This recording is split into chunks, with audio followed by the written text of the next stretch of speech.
Okay, let's understand cylindrical coordinates. Let me start with just the Cartesian coordinates. We have x, y, and z. And cylindrical coordinates is just to provide polar coordinates to the xy plane. Then we're going to be using the variables c, which has the same meaning, but we are going to be using the angle theta and the radius r. And for any point P in the space, we are going to project this vector 0P into the xy plane. This is the projection. And for this vector, theta is the angle from the positive x-axis to that projection, and r is the length of that projection. This is the r. Notice that theta goes from 0 to 2 pi. R is bigger than 0. Another way to see the r is just the distance from the point to the z-axis. When you compute this distance, then you hit the z-axis perpendicular. Then this distance is the r, which is the same distance here.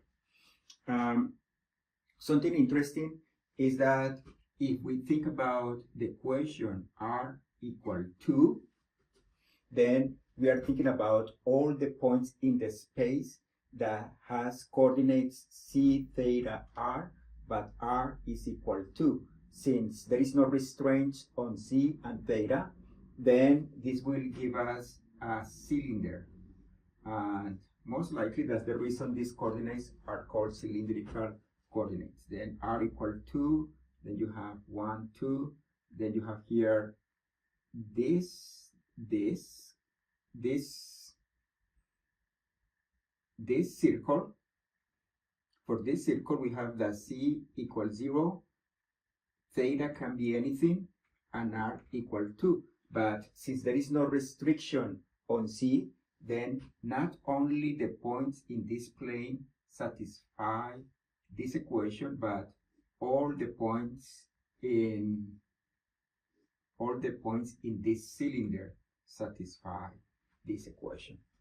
Then the equation r equal 2 represents the whole cylinder. Interesting, if you have c equal 4, is exactly like here.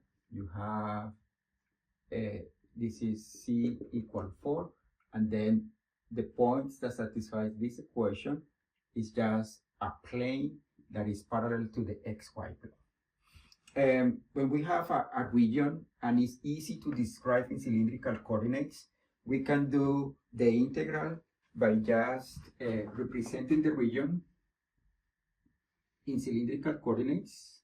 We put something that represents the region, but then we need to multiply, and we need to multiply by r, dr, d theta, dc. This is the dV when you use cylindrical coordinates. Okay, let's do an example. Let's suppose that we want to compute the volume of this hollow cylinder, and let's assume that this bigger radius is 3, this small radius is 1, and this distance is 4.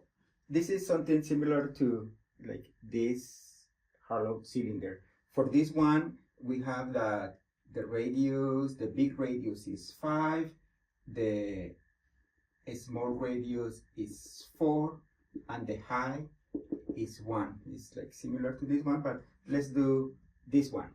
Then we describe, let's suppose that it's not uniform and it has a density of 3r squared. Then remember that the dm, d mass, is just rho times dv.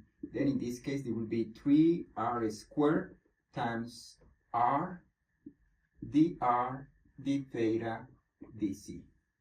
Then we do the integral. We have to describe this hollow cylinder using cylindrical coordinates.